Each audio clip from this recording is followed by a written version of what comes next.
Action. Yeah. I don't know what that was. We changed it. Lee's a kung fu champion. I'm changing career path.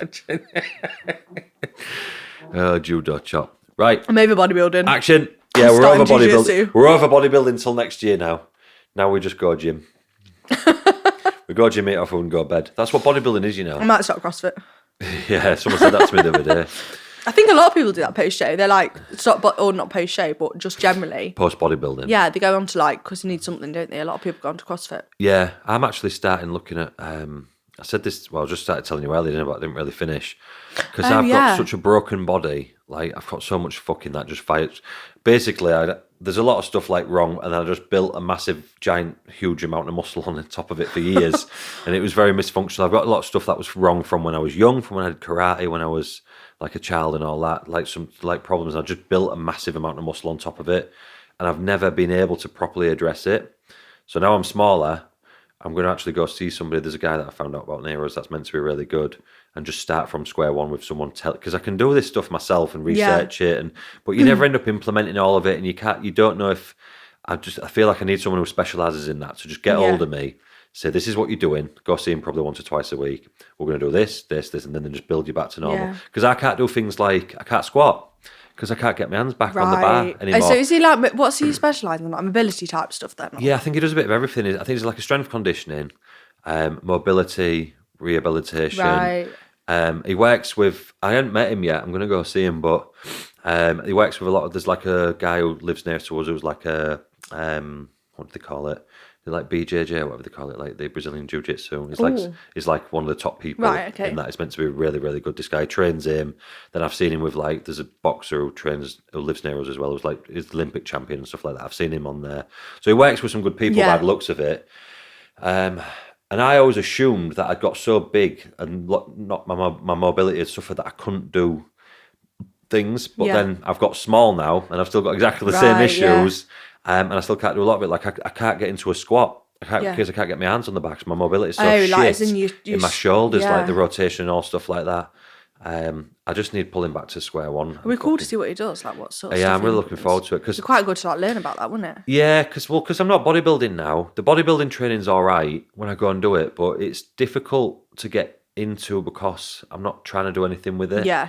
Do you get what I mean? Whereas, I mean, I've said this before, but when you've trained for that long and every minute of every day and every thought's consumed with getting bigger. Yeah. Now it's just like, it's not boring, but it's like, so I fancy like, and I read that was spit. I read something the other week and it said, every man should be hard to kill. And I thought, that's cool. Or not that hard to kill. Every man should be able to save his own life.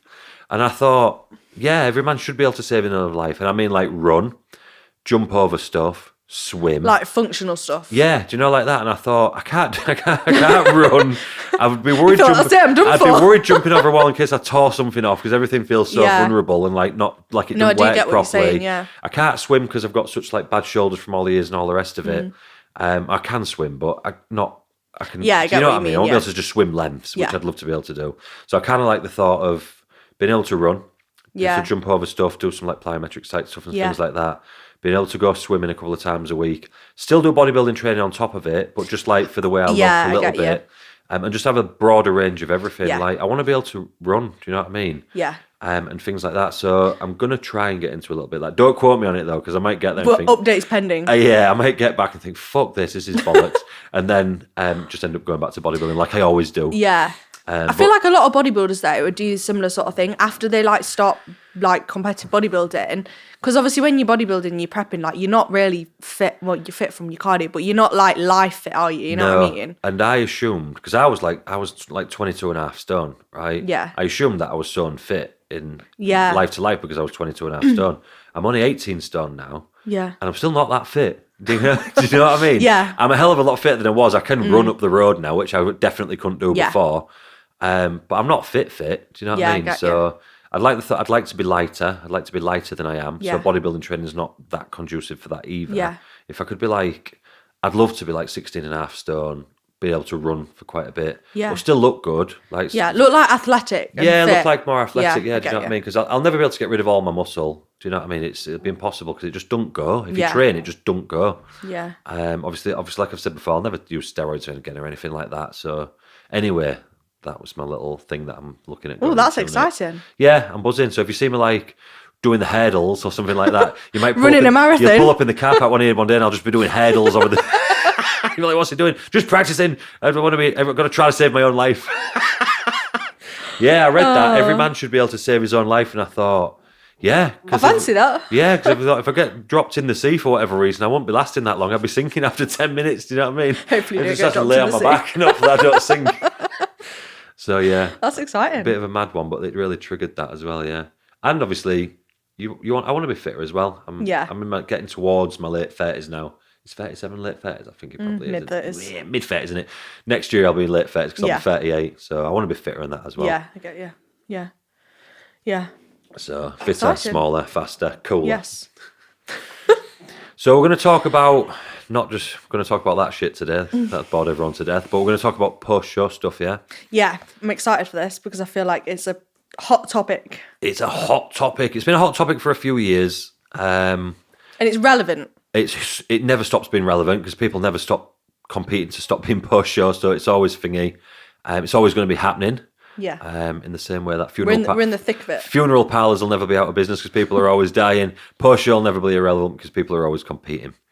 So we're going to talk about that, and I think so you've obviously got a good bit of experience with your own post-shows and multiple man sets coming out of the shows of the different shows that you've done as well, because not everyone's the same. I have obviously prepped hundreds and hundreds of people and came away from shows with them afterwards.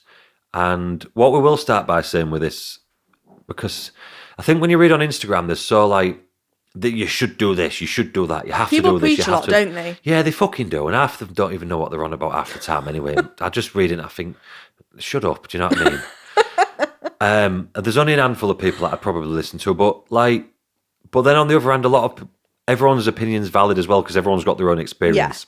Being honest, joking aside, but a lot of what we're probably going to say might be quite contradictory to what we're saying 5 minutes ago because there's so many different ways and so many different approaches, and I don't think there's no rights or wrongs.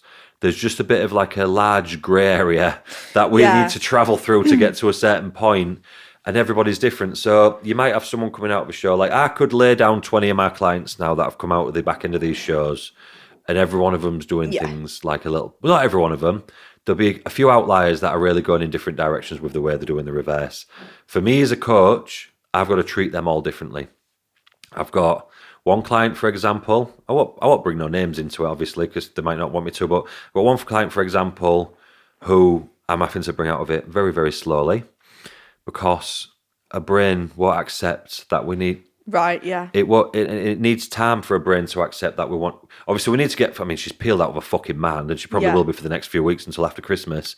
But her brain won't compute with... We need to go back up. Right, so, for what we're trying to do when we're getting people after the show, right, and we'll talk about women specifically, because that's what I deal with, and that's what you are. And it's a different thing to men as well, really. But like we said in the last episode, we're just trying to get the health back. That's the main thing that we're looking at. Get the health back with the least amount of mental, detrimental... Yeah. Is that the right word? So we're trying to get the health back to where it wants to be. Period back, hormonal, everything like that. Get the thyroid back to where it should be, which obviously means increasing body fat. Bringing that back at a decent enough pace to get it back as quickly as possible without being detrimental to the off-season further down the line. So... Excuse me, again, Diet Coke. So what we've got to bear in mind is when we're coming away from the show, we've got another show which might be 12, hopefully 18 months later. Yeah. So if your body fat comes up way too quickly because you're going a mad one binging, you're going to offset your off-season quite a lot because you're going to have to cut that off again further down the line at some point, which might take away a good chunk of your off-season and make you have to set it out in a way that is not favourable to what you want to do in 18 months' time or 12 months' time, whatever it might be. Right, I forgot what I was talking about now. So don't want to put the body fat on too quick. We need to get the hormones back to where it needs to be. And we need to get you to a point where we're leading off into the off season nicely, food nice and high without the body fat going up too quickly, whilst also keeping everything mentally intact. So that's different for everybody. Yeah. I think the biggest thing with post-show is being able to actually stick to some sort of plan and not just going on a free-for-all mad one, because I think that's when people really struggle. Yeah. When they're struggling to stick to the plan, because then the body fat comes up very quick, your head goes, and you've lost all sort of structure. Yeah. And then you're in a position where you're a lot heavier than you want to be, but you can't diet because your health's not back in a good spot. Yeah. So it's like finding the best way for you to be able to stick to a plan, whether that be building your food up slower or going straight up or having a couple of days off the plan or having a couple of weeks off the plan. It's like finding... And for people that don't know this, if once you've just done a 20-week prep, 22-week prep, if you've done qualifiers and finals, 25, whatever it might be dragged out to, you've been down. Your body's like somewhere where it doesn't want to be for quite a long period of time. You can't just slam 15 kilos back on and then think, I'll just jump back on a diet and get that off. 6 weeks later. 6 weeks later, 8 weeks later, your body's just going to go, and no matter what your health markers are saying, by the way, in general, your body's just going to go, no, you're mad. You've just been trying to starve us for a year. We think we're going to fall for that again. We're not stupid. In a layman's term, that's what happens. You're going to need to be sat in a surplus for quite a long period of time before your body even, and again, this is irrespective of health markers, before it even gives a response. 9 times out of 10, people might be able to diet and take a little bit off, but generally, women, from what I've dealt with, you're going to be waiting for a good few months before you. So what you don't want to be doing. And this is what we're trying to avoid, because this is what everyone used to do back in the day, and this is what fucked a lot of people's heads up and dragged them away from the sport because they were unhappy. Going just binging for 2, 3, 4 weeks straight, whatever, going on a mad one, gaining 20 kilo with no real base of a diet in place. So then you loads of body weight up. Then from that point, all you can really do is carry on pushing up. And then you end up getting more body fat, which makes people feel more uncomfortable. Because then you have to gain more body fat to get your food up more, to get your body sat in a comfortable place for long enough to be able to diet again. And then you've got to come all the way back through them kilos. Yeah. Basically, in a nutshell, that's what we're trying to avoid. So we're trying to get your health back without causing all that excess body fat that you've then got to diet back through 6 months later, which might take long. Because if you've got to take off like 15 kilos to get back to an acceptable spot, that's a lot of dieting. Yeah, definitely. That's a lot of dieting. That's like generally at least 15 weeks dieting if you want to take 15 kilos off. And the numbers are, what's the word? Like the numbers are irrelevant. You know what I mean? That might not be 15 kilo. It might be 15 kilo, whatever. But I have seen that. I've seen people go crazy and gain 20, 30 kilo after a show. Yeah, because like if I just ate what I wanted after a show, I reckon I could ease. I mean, I can eat a lot of food. You like eating, yeah. I like food, to put it lightly. I could easily whack on like, I reckon a good 10 kilos in a couple of weeks, probably 2 or 3 weeks, maybe. Yeah, I'd think so. Yeah, because that's only a stone and a half. Do you know what I mean? You can easily get through that. So that's what we're trying to do. We're trying to get health back in place without gaining shit tons of unnecessary weight and keep you mentally stable at the same time. Yeah. So then your health's back, your off season in an okay place to set off in, and you're happy-ish. Yeah, and that's going to look different for everyone in terms of how fast they can do it or mentally how they deal with gaining weight, because a lot of girls after they've competed are like petrified of, especially when it's your first time, of like weight gain, because you think, oh, I've worked so hard to get all this weight off and now it's just going to all go back on again. Yeah, and it comes on so quickly compared to the way it went off. It does. So then you're going to have a broad spectrum of people, and people who are watching this might sit somewhere in the middle. So you've got some, like I've just talked about, one of my clients who she's this girl that I'm talking about in specific, and I've had a bunch of clients like this, is an absolute robot. Like, she just fucking loves dieting anyway. She loves it. I've never seen her suffering once when she's dieting. She's the happiest dieter I've ever seen in my life. But she just wants to come up pound by pound by pound by pound, very slowly. And although that's not the best thing for her body, that's definitely the best thing for her mind, because that's making her anxious as fuck. Opposite end of the scale, and this is the very opposite end of the scale, I've got some clients that just they don't give that much of a fuck. So they'll get the plan. They'll fall off 3, 4, 5 times a week. And they'll just take it. Do you know what I mean?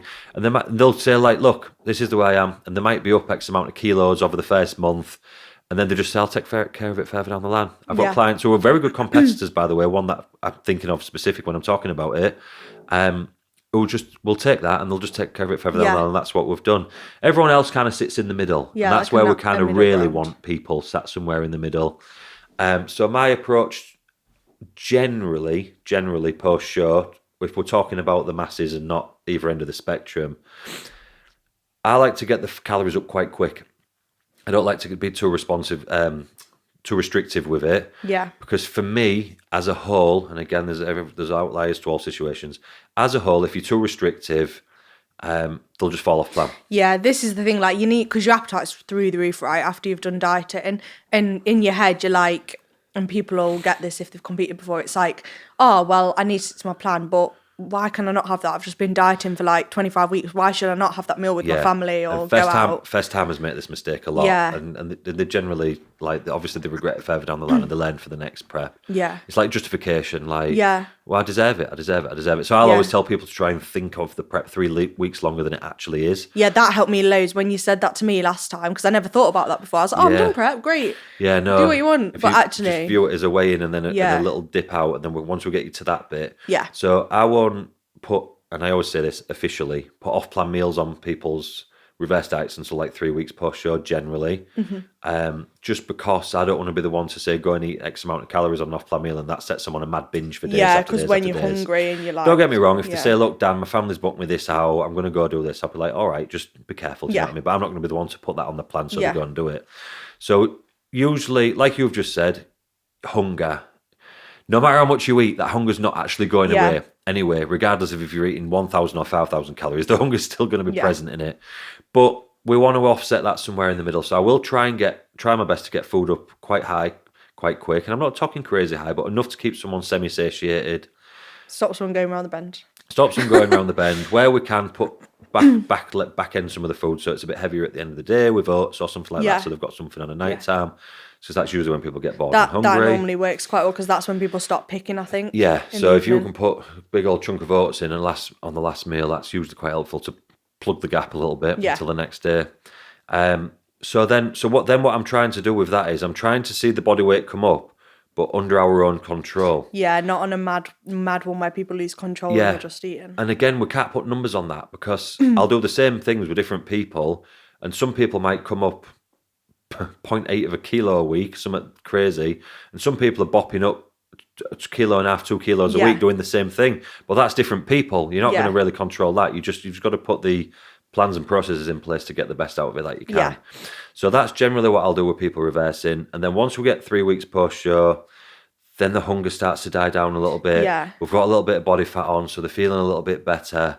Then we're going to start putting off-plan meals in officially every week, because if you're putting them in early, like we've just said, it'll just set you off on a mad one. Yeah. So we'll put them in officially 3 weeks post-show so they can have what they want there. And like I said, people do have...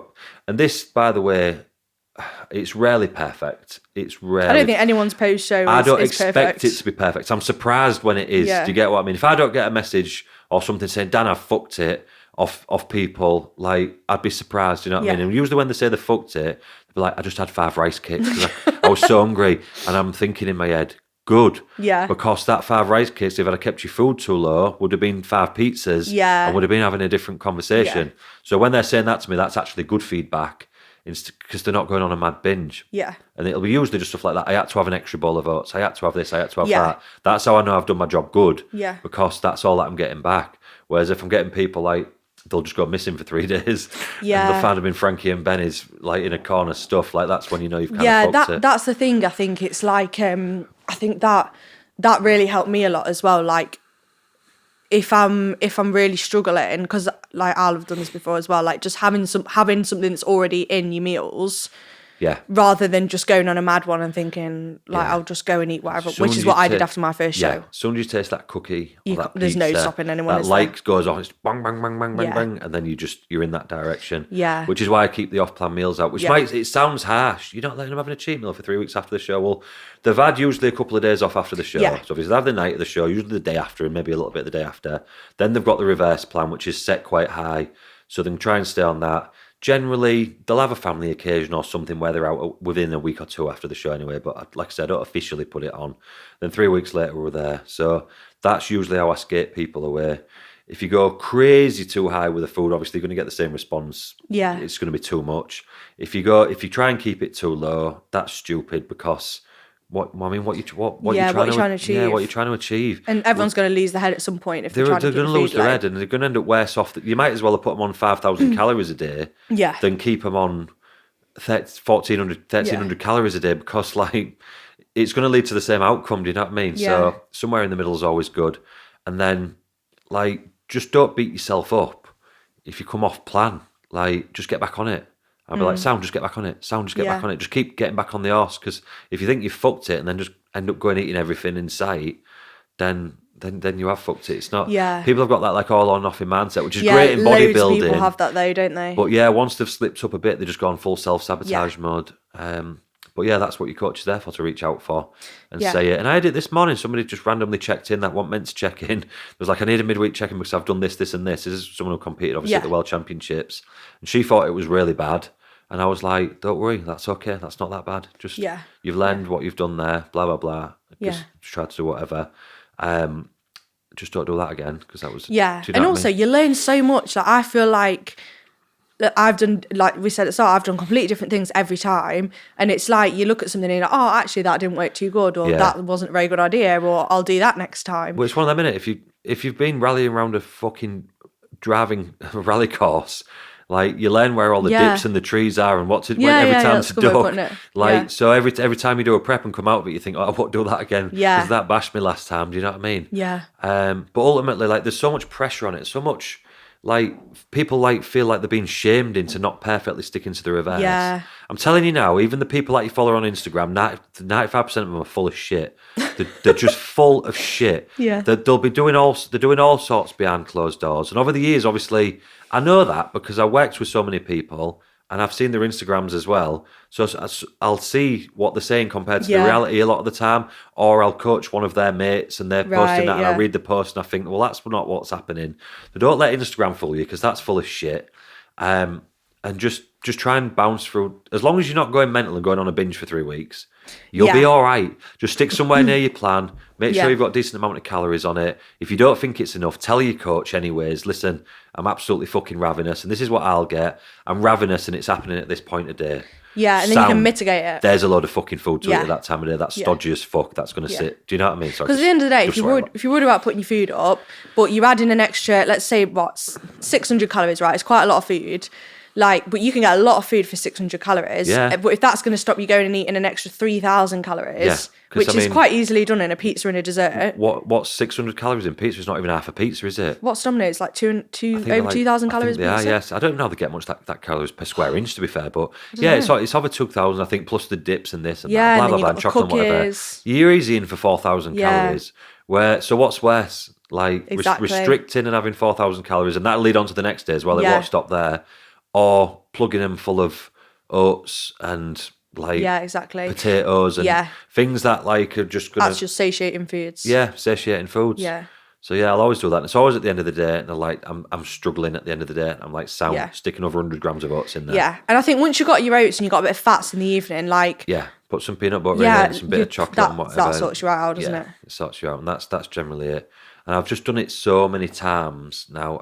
I give them the right act before it, especially first timers. I'll say, you're going to feel like this, you're going to feel like that, you're going to feel like this. And they go, right. And they're still not ready for it, even though they think they are.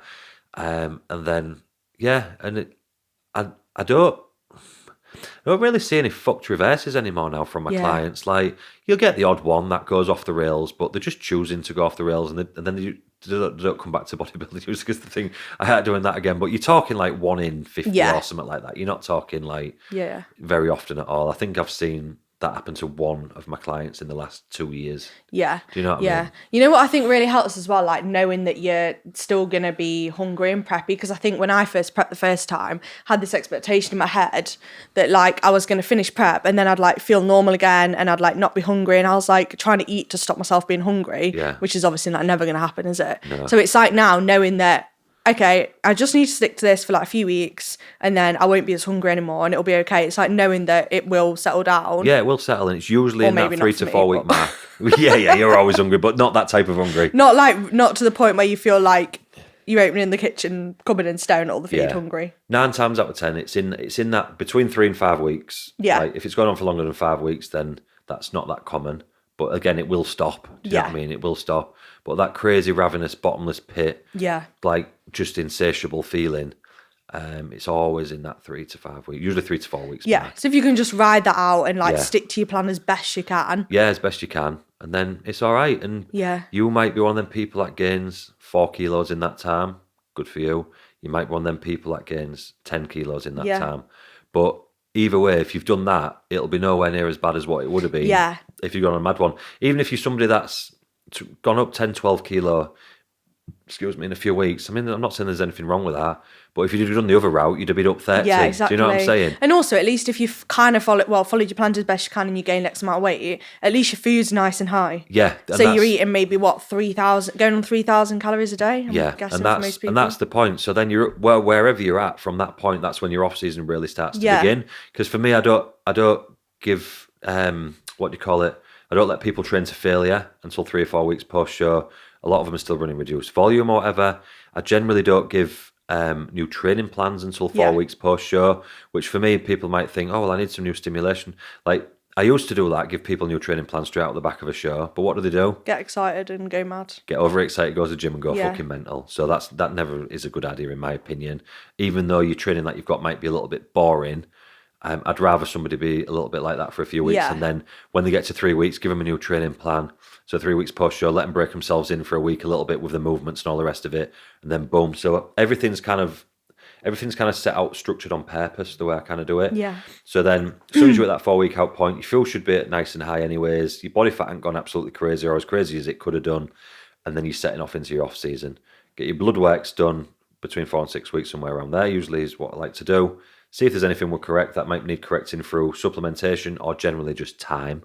Just time solves everything generally. Do you know what I mean? Like good sleep, bit more food, yeah, bit of rest. and just a few more weeks recovery from being at show. Do you know what I mean? It's not like not all robots. You're not be like, well, you're a human, so you're going to recover 4 to 6 weeks post show. There's some girls that the thyroid, even though they've not used any thyroid drugs or anything like that, that's still recovering for some of them 3 months after the show. Yeah. It's rare, but I have got clients that do that. Do you know what I mean? So we'll put everything in place that we need to try and sort all that out, and that's another story. But that's the crux of post show, basically. And like we say, it's a grey area because not everybody's going to be the same. Yeah. What do you do? So obviously, there's a lot of girls post show that will struggle with like. I get loads of messages about binging, can't stop eating, like I just like can't stop eating chocolate, can't stop eating all this food. What would you do with someone? Because I've got some like stuff what helps me, but what would you, if you've got a client that's like, I can't stop eating shit basically?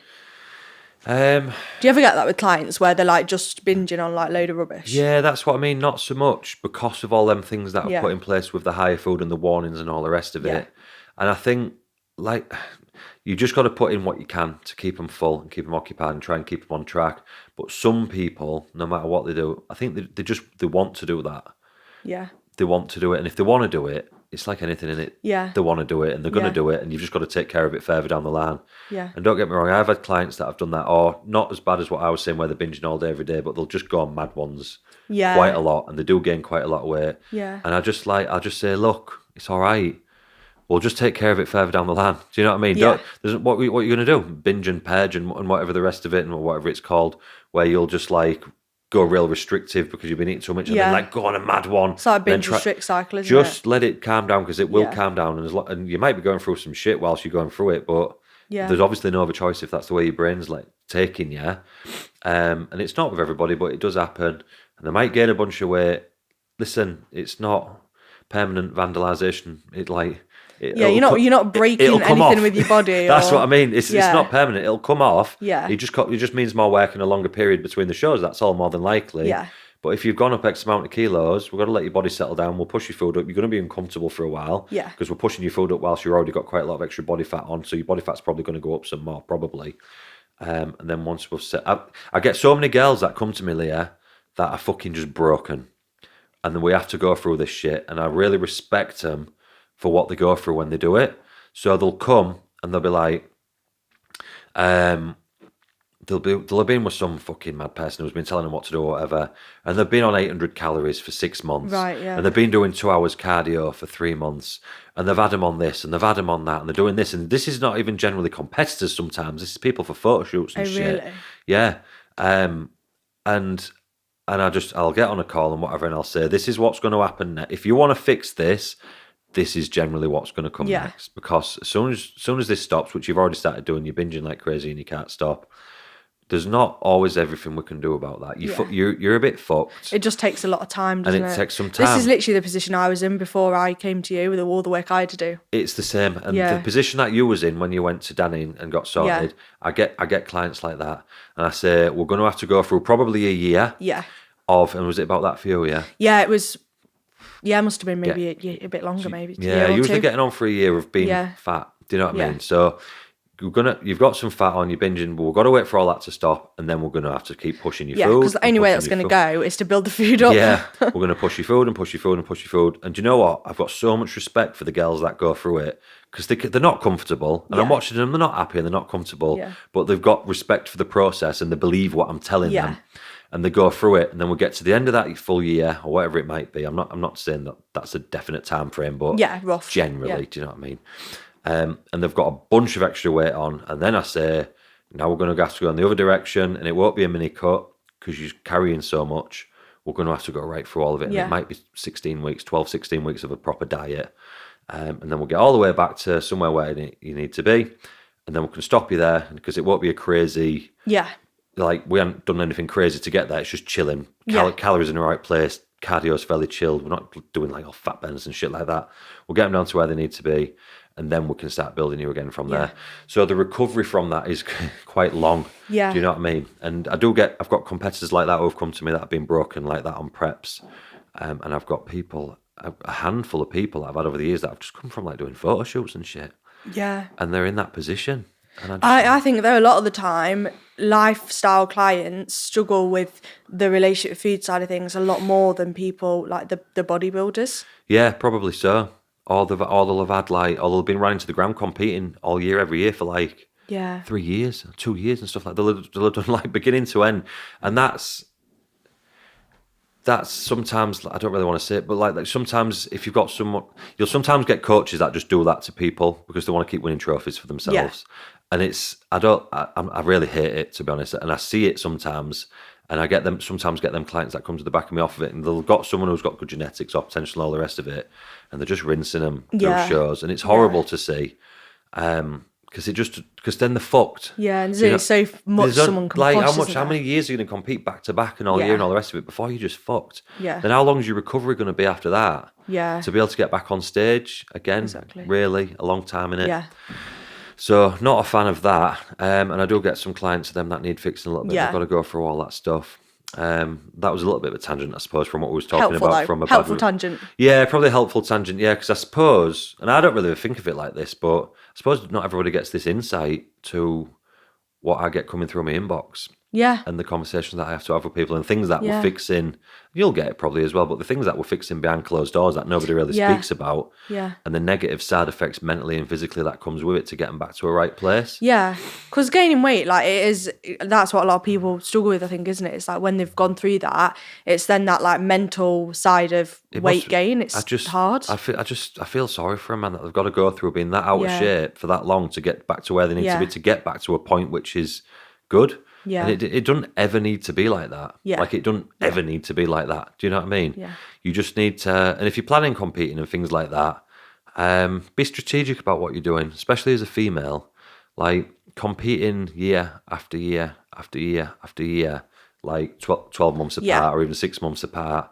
Not ideal. Do you know what I mean? At some point, you just need a good solid. Yeah, you need stint of ideally 18 months between shows, really. And I know things get. I mean, like obviously we did it. We competed at the British, and then we went straight into the university. The university, like let's call it 6 months later, because whatever. Do you know what I mean? Basically, 2 back-to-back preps. Yeah, 2 back-to-back preps. That was. And sometimes you can kind of get away with that, all right, because you know you're going to then take some time after, which we did. We had 18 months between shows after that. Yeah. But realistically, if you're setting out your competing career, try not to get too eager with how frequently to compete, because you've got a lot more to take into account. I'd say a lot more than what lads have to take into account. Yeah. Because they're not really recovering anything, because they don't really come off. They don't really come off Yeah. their hormones are not real anyway. Do you know what I mean? Because they generally don't come off the ship. Different for natural lads, I'm sure. But you've got a lot more to consider as a female. Got to think like longevity with it, haven't you? Yeah, and even if you are responding still, like how long your hormones shut down for, you need to like think about all that. I mean, it's rare that it would never not come back to life further down the line, but like, do you want to be shutting yourself down for that long period? And also, you know what I think helps if you get a good solid off season in and you're like your appetite's stabilizes and like you're enjoying your food and you feel like full, you're so much more ready then to prep mentally. Versus like going into a prep being like, actually, I'm still pretty hungry and like I don't know if I'm feeling ready. Yeah. Whereas if you can like build your food up, get your food really high, you know, you feel so much better going into a prep. Yeah, and obviously it gives you a chance to refresh through the year and pull bits of fat off, so you're constantly putting yourself nearer to a better point to start. Because if you can start your prep with like 11 or 12 kilos to come off and your food in a good place and you've been doing no cardio and like, that's going to be a good prep. Yeah, that's why the reverse is so important though, because if you can the prep feeds into the reverse and the reverse feeds into the prep, and it's the same type of thing. So if you know you've lined yourself up for a prep like that, then you're going to have a good reverse as well. Yeah. Because if you've only had like 10 or 11 kilos to come through to get in shape, as opposed to 20 to 25, like, because if that's coming down, it's going to be it's going to be more likely to go back up badly after the show. Whereas if you come down just a bit because you've spent longer getting ready and your hormones are in a good place and all the rest of it, you're going to have a good exit as well, which then leads to a better prep further down the line. So, like, I don't know if I said this to you on some episodes before, but I'm always, even with clients that I'm just taking on now, I'm already thinking, like, I've got clients that I'm taking on now in the last couple of weeks that I'm already thinking about their reverse in 2025. Yeah. Do you know what I mean? Because they're not competing until early 2025. I'm already lining everything up now, so that they're having a good time. Yeah, so they're set up for it. That's my responsibility. Yeah. They don't know. That's why they're coming to me. Yeah. That's on my responsibility. And it's very easy to get led down a garden path with people. I want to do this, I want to do that, I want to do this, and me be like, yeah. Do you know what I mean? When I know that that's not going to be a good outcome for them, and I have to tell them. Yeah. And sometimes they don't like it. Yeah. But I have to tell them the truth. Yeah, 100%. Because otherwise, I've got to sleep all night, haven't I? Yeah. True. But yeah, so I mean, your competing journey as a female is necessarily not overly long anyway. Generally, people are a few years competing, and it's a lot less long if you fuck it. Yeah. Do you know what I mean? Yeah. There's a lot of people that leave bodybuilding like, fuck that, it's bad for you, this, blah, blah, blah, blah, blah, blah. Which I'm not saying it's great. That was me after that first shot. So I'm never doing that again. A load of rubbish. Yeah, and it took you a few years to sort yourself out, but then you came back and luckily you did. And that's when obviously we linked up and all the rest of it. Yeah. Well, that could have left you with a bit of taste in your mouth and you never coming back and just telling everybody how bad it is, which, again, I'm not saying it's great bodybuilding, but it doesn't have to be bad. If you do it the right way and you do it properly, and I think you do like the off season and the life stuff in between, you can make it last so much longer than just like killing yourself off in one show. Yeah.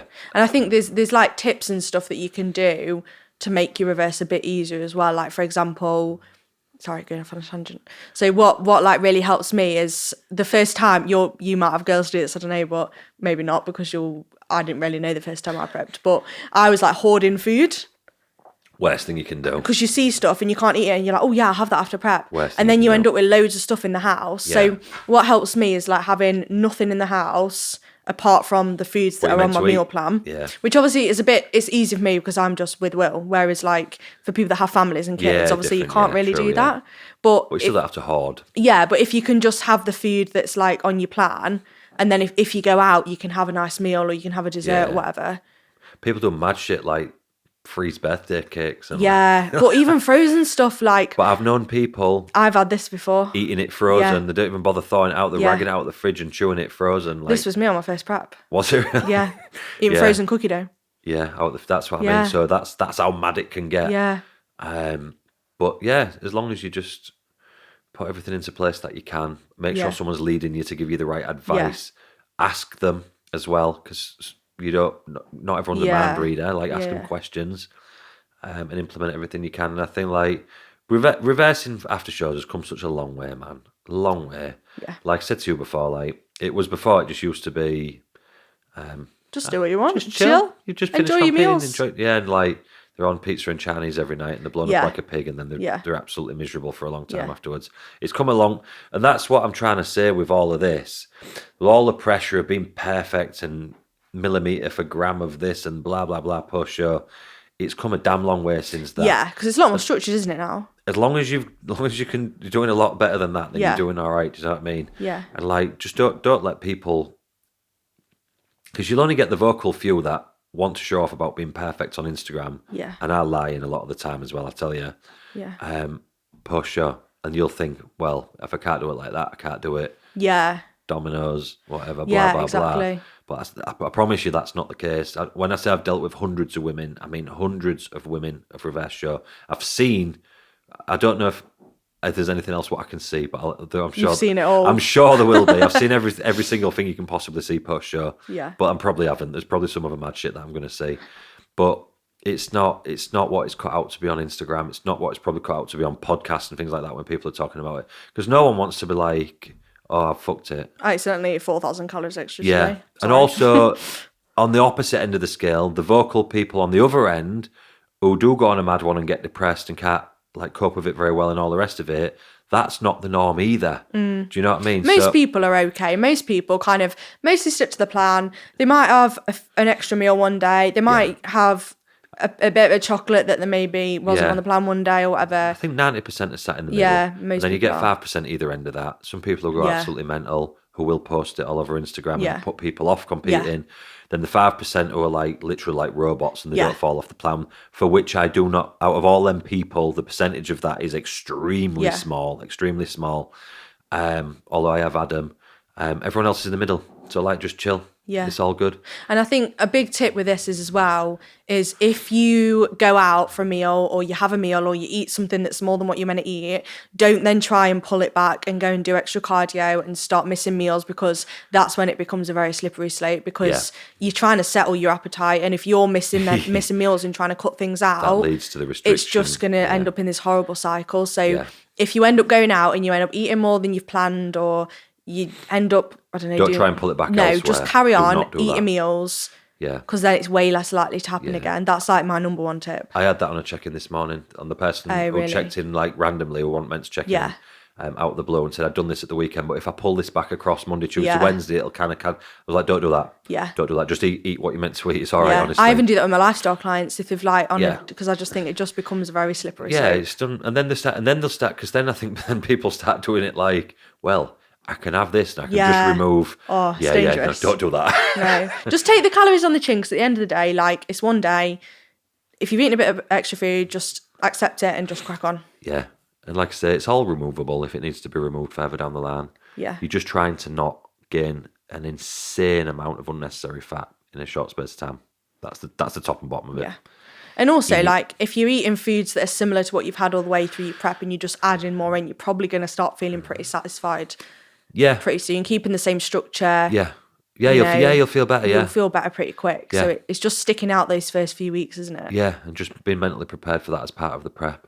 Which I think a lot of people are doing nowadays. Yeah, I think people are a lot more clued up now than they were. I don't do it as much now, but I did always try and like frighten the shit out of the first timers and make it sound like... Do you know like when someone tells you that the film that they've seen is the best film they've ever seen, and then you go and see it and it's a bit shit? I get the analogy. Because you built your expectations up so much. What I'd always do with first timers is build it up so much to make them so frightened of it for the last couple of weeks of the prep. And then they're like, oh, this is fine, chilling. When it actually happens, it's nowhere near as bad as I told them. I used to do it on purpose so that they'd have a bit of a better time with it. Yeah. No, that's good. Yeah, which I used to do. But that was a lot more when I worked in the gym, because I spent a lot more time with the actual people. But sometimes now, if I'm on a call with them after the show or whatever, I'll go, this is going to be the worst experience of your life. I don't really say that, but I'll say this is 10 times worse than the prep, blah, blah, blah, blah, blah, and like really psych them onto it, so when it happens, it's not as bad as what it seems when I've frightened them to death. Yeah. That was a little trick that I like playing with people. Oh, lovely. Always good. Yeah, but it was helpful. I think it was helpful. And then they say afterwards, you said it was going to be so bad, and I'm like, I did that on purpose. And then they thanked me. Yeah, that's that really, isn't it? Yeah, I think that's it for Try not to cram too many socials in and holidays, because if you like... Ooh, you've got all the good points today, you. Well, honestly, I've been thinking it because I feel like I've thought about post-show quite a lot this time in terms of how I want to do it. Yeah. I feel like, because I did this last Yeah. Last year, I was fine, but I went on holiday. But I think if I'd have done that 2 years before, it would have been a whole different story. Yeah. If you're booking, try not to book too much stuff. Yeah. After the show. And I know it's hard because you've just gone through all that and all that Yeah. sacrifice and you've given them time away from your families and socialising your friends and all the rest of it. But if you can try your hardest not to, because what people do is like, it's because it's dopamine for a minute. They book all their plans with the friends and the family and spa days and this and that and blah, blah, blah. Or they'll book an the worst ones and all inclusive. And they do it, they don't tell me either. Some of them do it and they don't tell me. And they go, oh, did I tell you I'm offering all inclusive like the Thursday after the show? And I'm like, no, you didn't, no. Missed that minor point. Oh yeah, we just booked it last week. I think, yeah, I bet you did. You didn't ask first because they know what I'll say. Yeah. It's just not good because you don't enjoy it anyway. Yeah, because you're worried about gaining weight and stuff. You blow up like you get dinner ladies' ankles. Yeah. That always makes me laugh because when I did it once on here, all my mates was ripping me because they couldn't see my ankles for the full week. Oh God. Dinner ladies' ankles, I got called for the full week. You don't enjoy it anyway because of that. So if you can wait until 3 weeks post show, if you can. Yeah. 3 weeks. 3 weeks is a good amount of time. Your body's calmed a lot by then. And then, you're going to put on a bit of weight on holiday. And I'd never tell anybody to stick and plan on holiday. Yeah. But you'll feel you'll have a lot better time. Do you know what I mean? Yeah, definitely. You'll have a lot better time. And again, these are not blueprints. They're just guidelines. Yeah. But if there's anything you want us to cover or talk about or topics, guests, anything. Comments, can we bring guests on? Yeah, we can bring guests on, yeah. Guests. Let us know when we can. I'm excited to get stuck into it a bit more now. I feel like I've got more mental bandwidth than like a fly. Yeah. You've got some glucose in your brain now. Although I do feel like I need a snack. We'll see what we can rustle up. Thanks for watching. Bye-bye.